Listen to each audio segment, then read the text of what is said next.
Good morning, good afternoon, ladies. I am back again for another week of our Lunch and Learn episodes, where each week we discuss topics to elevate your mindset, be at your best, and radically expand your life and business. And I am so excited to be here today because this little chat that we're going to have with Beth Yarzab about secrets to building strength and empowerment is something that I've been thinking about for a while. And then Beth just re-showed up in our world, and the gods of LinkedIn and internet and connectivity brought us back together. And so we are going to be talking about physical health, mental health, and really some of the changes that happen to women as we cross, like, let's say the 40-year mark.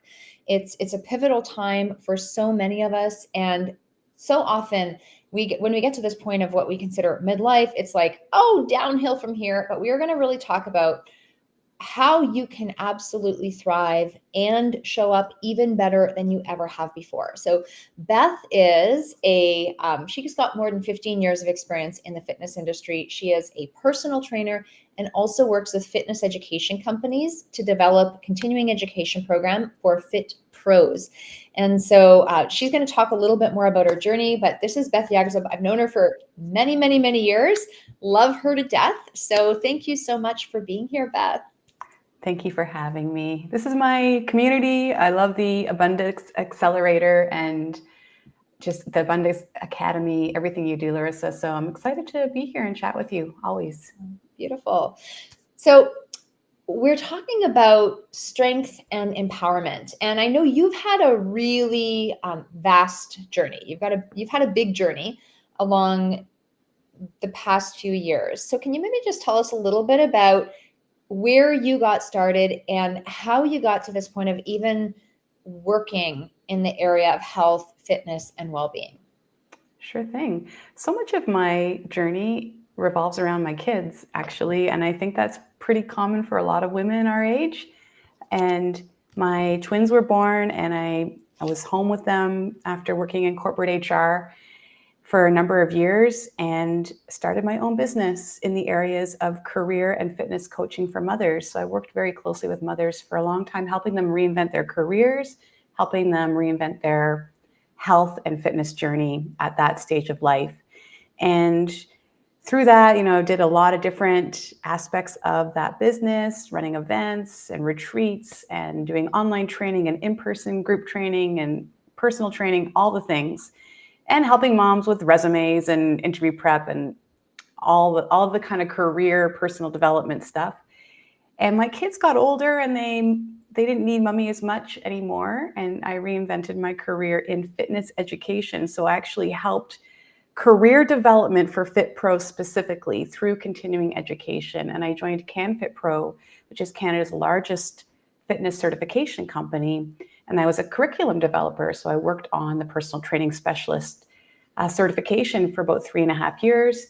And then just recently I moved to another company called Muscle Intelligence, where I do a similar type of work. So I always have kind of the adult education, career development piece in the background. And now my kids are kind of in another stage of life, which means I'm in another stage of life. Yeah. My daughters, I have twins, they just graduated high school. And I am feeling very much an identity crisis, to be honest, with this like empty nest syndrome. And I've been doing a lot of work, internal work, and working with you as part of that process to just help find the joy, the spark in life where your kids don't need you as much anymore. And that was a big part of my identity. And throughout this, I've had my own different aspects of fitness that I absolutely love. And I love working with women through all these stages as a coach. But yeah, really, like if anyone out there feels like, your identity as a woman or as a person is tied to your children and the stages that they're at, I can absolutely relate because it's a bit of a roller coaster. They'll always need me, but the amounts that they need me are very different these days.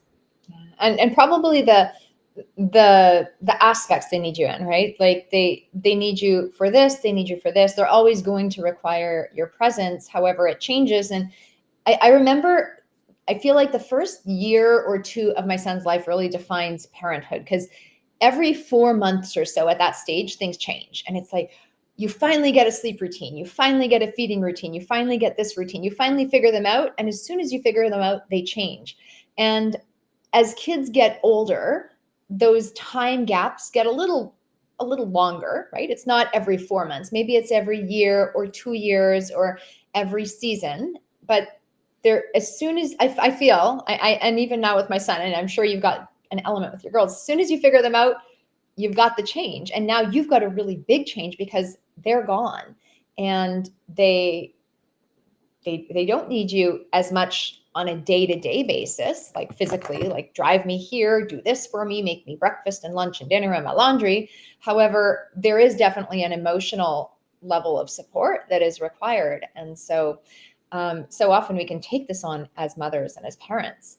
Now, one of the things that we were talking about is you've always, you said, I've been a cardio junkie most of my fitness career. And then recently I've started lifting. So I don't know if you guys know, but Beth, she lifts big, heavy stuff. She's finally gotten into competitive lifting. And I think there's been a lot of talk about lifting in the world of health and well-being, especially for women over 40. I mean, I had this conversation with you, but I've heard it sprinkled around in the industry for probably a couple years now. It's become a really big thing.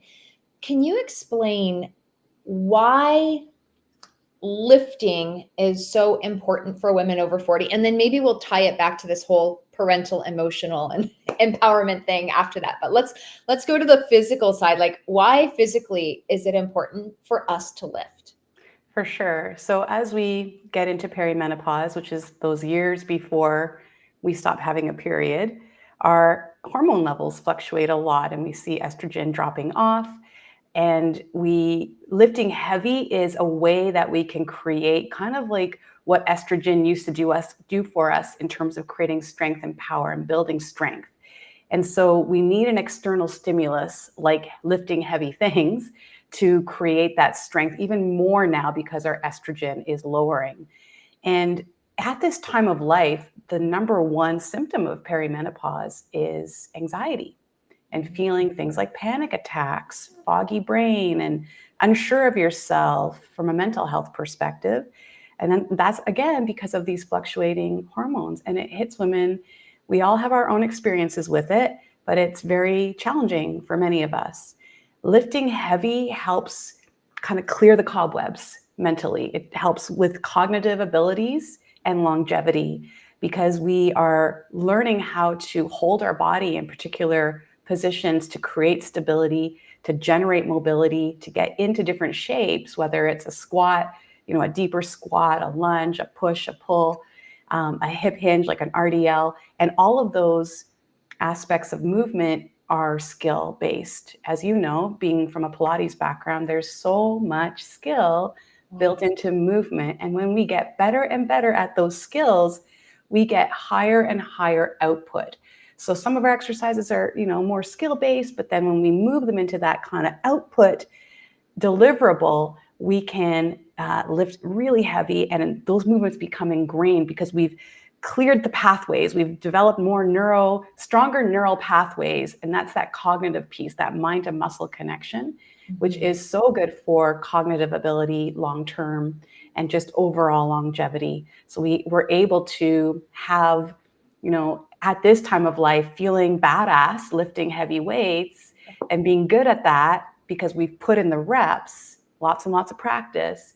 But then long-term over the upcoming decades, we have better cognitive ability, less risk of dementia and Alzheimer's, those kinds of things, being able to move our bodies and do pretty much anything we want to do without pain, and have the ability to go out skating, to go out hiking, to go kayaking. I was just talking to a client this morning, and those are her goals. She's going to be 50. She's like, I just want to be able to do the things I want to be able to do. But we have to keep our brain sharp and we have to keep our muscles strong. And so that's like the number one thing that will help women long term. And at this stage and onwards is lifting heavy. And that doesn't mean going to fatigue. We never have to go to complete exhaustion of an exercise. We always want to keep 1 to 2 reps in reserve. So that means we might be lifting more sets, heavier weights, but few repetitions and having more rest in between. We're really just looking for that central nervous response, central nervous system response, so that we can create those gains in muscle and mental strength. I love that, Beth. So essentially, lifting heavy helps with obviously physical conditioning, but also neurological conditioning. So you can keep your mental health sharp. And I love that you touched on the importance of building new neural pathways. Whenever you build any skill, your brain goes ding, ding, ding. I have some new skills. Ding, ding, ding. I'm learning something. I am young. I'm fresh. I'm invigorated. That obviously affects your hormonal health, right? From a hormonal perspective, I don't know if balancing hormones is the most effective word, but let's say it's a good thing for hormonal health.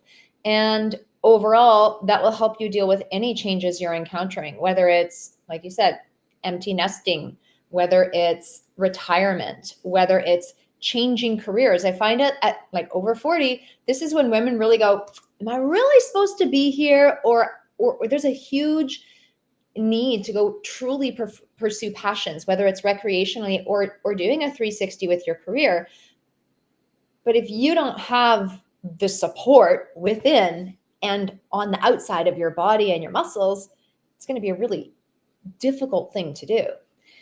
And so I love that you brought those benefits into it, because I think we often think of exercising as just working out. Oh, I need to exercise to look good. I need to exercise to fit in those jeans. I need to exercise to have a bikini body. And I also know you've had a really big journey with this, and your practice is totally about building strength. And if you get a nice physical result out of it, great. But can you touch on the difference in moving for you and moving to become strong, like mentally and physically, versus just working out so you look cute in an outfit, and that societal pressure that comes with that? For sure. For me anyway, and for many of my clients, working out for aesthetics is pretty surface, but working out for that deeper reason of like, I want to be able to do anything I choose in the future. I want to be there for my family. I want to enjoy, like have like a vibrancy, have energy. And at this time of life, through perimenopause and menopause, a lot of us suffer with low energy and fatigue, mood fluctuations, all of those things. So having strength training to help regulate that and feel strong from within, and then it shows up on the outside. For example, a client just said to me this morning, I had to help my dad move a compressor into the shed at the cottage, and I just like picked it up, no problem. Another client had to move a ladder and had to leverage it and move it down. It wasn't heavy, but it was like long lever. So it was really, she really had to control it in her shoulders. And previously, just grabbing a cup out of a high cupboard put her shoulder out. So she's developed the tolerance in her joints to take any kind of stress, like to take those kinds of daily task stresses, so that you don't get injured just doing whatever. And that kind of like wanting to look good, that comes from within. Like, and with my own, at least for me, my body image journey has been challenging. I was diagnosed with an eating disorder. I was really hit hard when my twins were born, and then I kind of hid it for many, many years, and finally did a lot of work with psychologists to help me through binge eating disorder. And a lot of, working in the fitness industry was tied up in that, because I felt like I had to, quote, look the part and all of that. And a lot of fit pros struggle with that. And just a lot of people struggle with that and disordered eating, all for the pursuit of looking like something that is set for us by society, which is not necessarily a normal look for everybody generally, because body diversity is a good thing. We want, we have a lot of different body types, just like we have, the environment outside has a lot of diversity, biodiversity. We want, to really own our shape and feel good in our shape. So when you can do things instead of look like a certain way, and you can do the things that make you feel strong and empowered, it is a huge boost for your self-esteem. And this, Larissa, is why I love powerlifting. And not everybody has to be a competitive powerlifter, but when you go to those competitions, there are people of all shapes, and there's different weight categories, and seeing people in larger bodies get super deep in their squats and lift heavy, heavy barbells is like, it's like, woo, that's amazing, because look at what their bodies can do. And, again, all bodies are good bodies, and we can be healthy in a large body and unhealthy in a smaller body. It all goes back to habits and the behaviors that we have consistently day in and day out. And this is what you teach in terms of doing the basics, always doing your best at the basics and habit formation. So, there's a lot there to unpack in terms of just body image, habits, body diversity. But it all comes back to, like, when you lift heavy, always keeping a couple of reps in reserve. When you lift heavy, you build that powerhouse from within, and then you just sparkle. Let's talk about consistency. So one of the things that I started doing 2.5 years ago is morning calls. Happened by accident, but I told my clients to be consistent, and 2 of them were. And then I said, okay, guys, I'll join me at 6:30 a.m. And I think at first they came out of guilt, because they're like, if you're getting up at 6:30 for us, we better show up. But the thing is, they didn't. Within that month, we had built consistency for them, because all they had to do is click the join now button. And it was really simple. It was really straightforward. But what I realized is it gave them consistency, and it gave me a new level of consistency to keep going. So now we have amazing morning calls. That's what you were referring to. And I know you've joined our morning calls, because you're like, I tried my own consistency for that every area of mindset. It wasn't the same. You know the skills, you're smart, you've studied, but it wasn't the same as being a part of something where you didn't have to do all the thinking. So let's tie this back to health and well-being. You're not going to get strong if you're not consistent. You might build some strength, but you're not going to build the strength you need. It's not a one and done. This is something that has to be built over time, has to be done gradually. It needs consistency, whether that's, would you say consistency for this is daily? Would it be 2 times, 3 times a week? Like, what do you define as a healthy level of consistency? And is there some kind of like magic recipe you would recommend people consider to truly build strength over 40? For sure. So 3 times a week resistance training, ideally full body, and you're doing that on alternating days, so you don't have 2 days back to back. Workouts could take 45 to 60 minutes. You don't necessarily need to be in a gym. Most of my clients work out from home with body weight exercises, bands, dumbbells. A few of them have a bench, which really opens up the amount of exercises you can do, but not required. So 3 days a week of resistance training, full body workouts. And then on the other days, doing what we call recovery cardio. So zone 2 cardio, that kind of very easy, low intensity cardio where you're very easily able to talk to somebody. If you're walking with them, it's like walking. Low intensity biking is the Zumba dance class. Like, you're going to feel hot and your heart rate's going to increase, but it's not high intensity. The high intensity we want to save for those resistance training days, and then low intensity on those, 2 to 3 other days where you're doing 30, 40, 60 minutes of that zone 2 cardio. We can start to add in on those resistance training days, maybe 4 or 5 minutes at the end of high intensity interval training. That's like hard. What I used to think was HIIT was really not HIIT. It was moderate intensity. Mm-hmm. And when, like doing jumping jacks for 20 seconds and doing burpees for 20 seconds, and I got my heart rate up and I felt like I was kind of gassed at the end.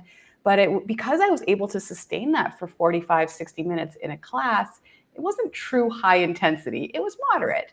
And at that stage of life, when you're in perimenopause, when you're dealing with like spikes of cortisol and lowering estrogen and all the hormonal fluctuations, it's better to stay in that lower intensity zone 2 for recovery and building cardiovascular health.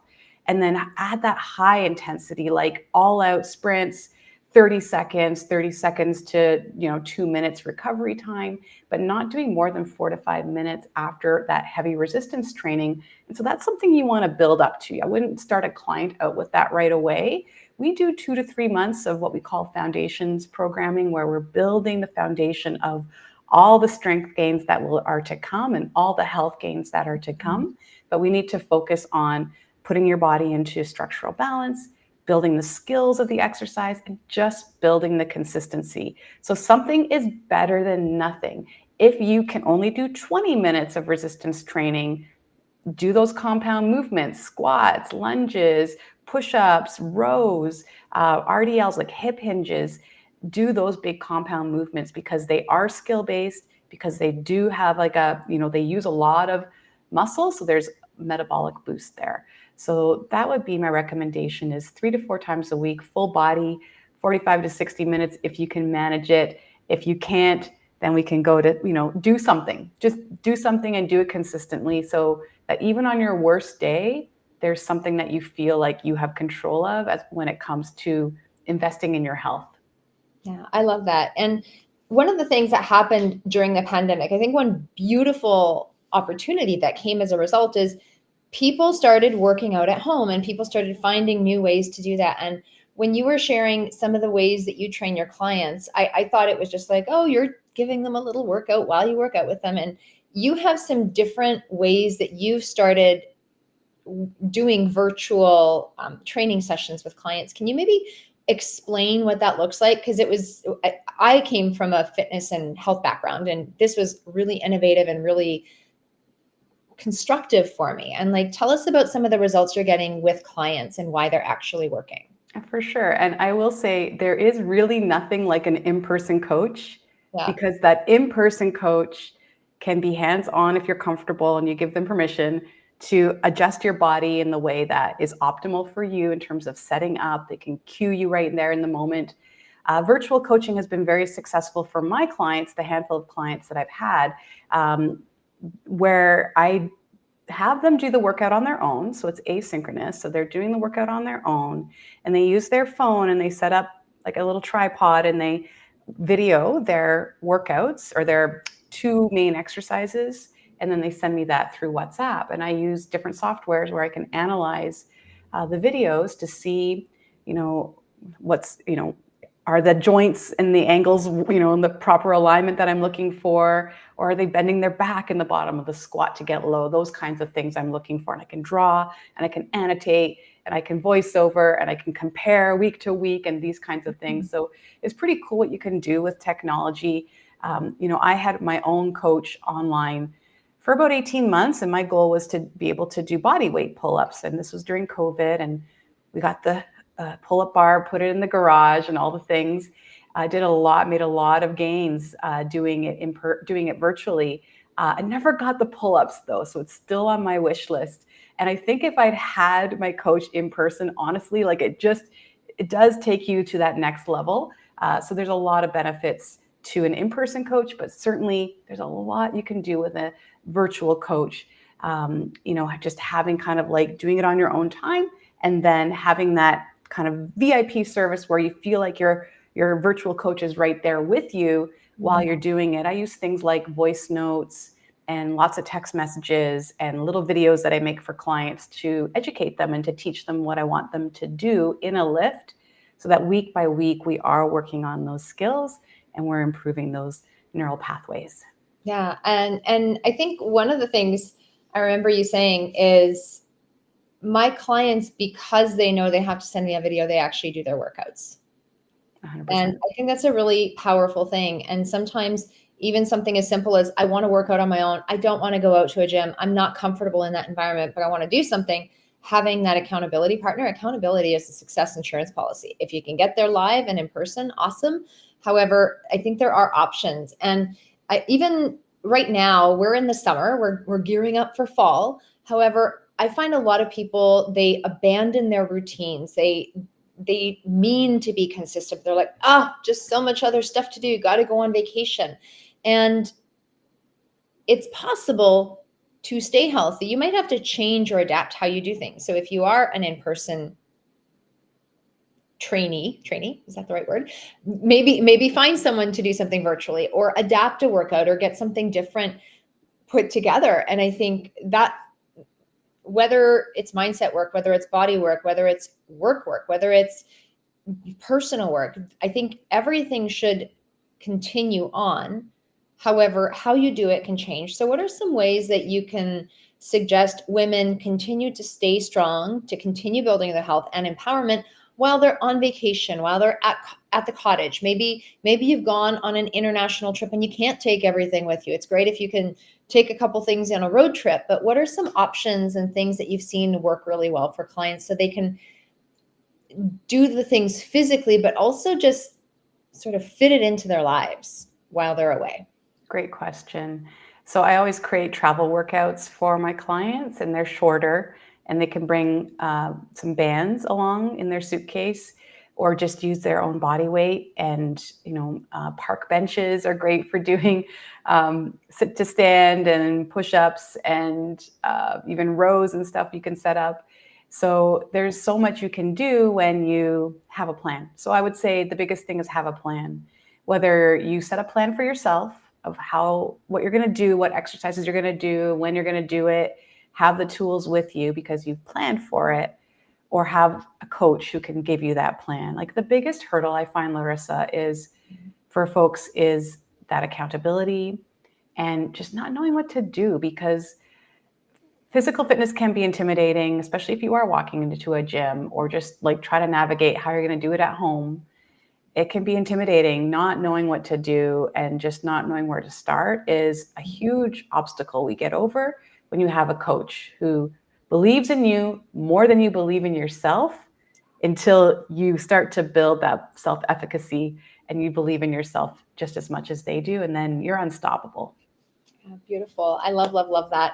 And I know that you are so loving and so giving to any of your clients, and you've got like very limited availability. However, you do your best to accommodate people as possible. And I know you also have a great network and resources available. So if someone wants to learn more about either working with you, or they want to connect with you in some fashion, how can they do that? What is the best way for them to do that? For sure. So I'm mostly on Instagram. You can follow me and direct message me at Beth Yarzab _FitPro. That would be the best way, because I also teach certifications for CanFit Pro. So I know a lot of students who would be amazing coaches. If it's not working with me, it's working with some of the students that I've certified and mentored over the years. And I'm always happy to connect people. Yeah. So we will make sure to put that. So Beth Yarzab, there's underneath our faces on this video is the correct spelling of her name, _FitPro. So at Beth Yarzab _FitPro on Instagram. And you reach out to her, check out some of the things that she's doing. She's always been so encouraging and so giving and so lovely in the world of health, fitness, and well-being. You're just so amazing and so giving to women, I think, in general, whether it's with your work or just with yourself, with your compliments, with your heart and soul. I think you're a beautiful, beautiful human. So thank you for being in my world. Thank you. Right back at you, friend. Thank you. So I hope this has been helpful. But if you guys do have any questions for Beth, put them in the chat. If she doesn't see them, we'll make sure that she does get back to you. But the purpose of us doing this talk really was to give you a wake-up call. If you are over 40 and you've just kind of conveniently ignored this because you've been focused on other things, we want you to prioritize your health, because without health, you have nothing. And you won't be able to enjoy the wealth or the relationships if you can't move in that direction. It doesn't have to be crazy. You do not have to compete. It can start simple. And you could be at any stage or any age. I know both of us have worked with clients that have been very young, right? We both taught parent and talk classes, haven't we? Yep. And I think my oldest client that I've ever worked with in the movement industry was 94. And she started working out when she was 91. And people are like, oh, I'm too old to work out. I promise you, this woman transformed. So it's never too late to start. It can be accessible any stage and any age, but it's so important to start prioritizing your health. And giving yourself permission to be strong. It's not just about the muscles, it's about the heart, it's about the confidence, it's about you owning yourself. And when you have the muscles, like, okay, little off topic, but I started aerial silks and I used to have a bump, but now maybe you can't see it, but this bump is not squishy like it used to be. Like I'm lifting myself up. And so my bumps, I used to have good toned looking arms, but now they're actually strong bumps. It's great. And so I love this feeling of being strong, but there's nothing better than really feeling strong from the inside out. So I wanted them to have access to you, to your mind, and this message. Is there anything else you'd love to share before we let these ladies fly free? I just think that you deserve to take care of yourself. You deserve this time. Everybody deserves a coach. No matter what your budget is for coaching, whether it's working with someone like Larissa or with a health coach, fitness coach, like in the realm of fitness, there is nothing that's going to get you faster results than working with a coach in some capacity. So make space for that, make room for that, open your world to the benefits of coaching. And I promise you, you'll never regret it. Lovely. Thank you so much, Beth, for being here. It has been an absolute pleasure. And if you want to connect with her, go to @BethYarzab_FitPro on Instagram. And she is lovely. She does not bite. She is just a warm and loving, kind soul. So I hope this has been helpful. Give us your feedback and let us know if there are any other types of episodes you would love for us to have on these Lunch and Learns. We've been listening to your feedback, and that is why we are bringing people like Beth on to share this valuable information. So bye for now. I'll be back again next week.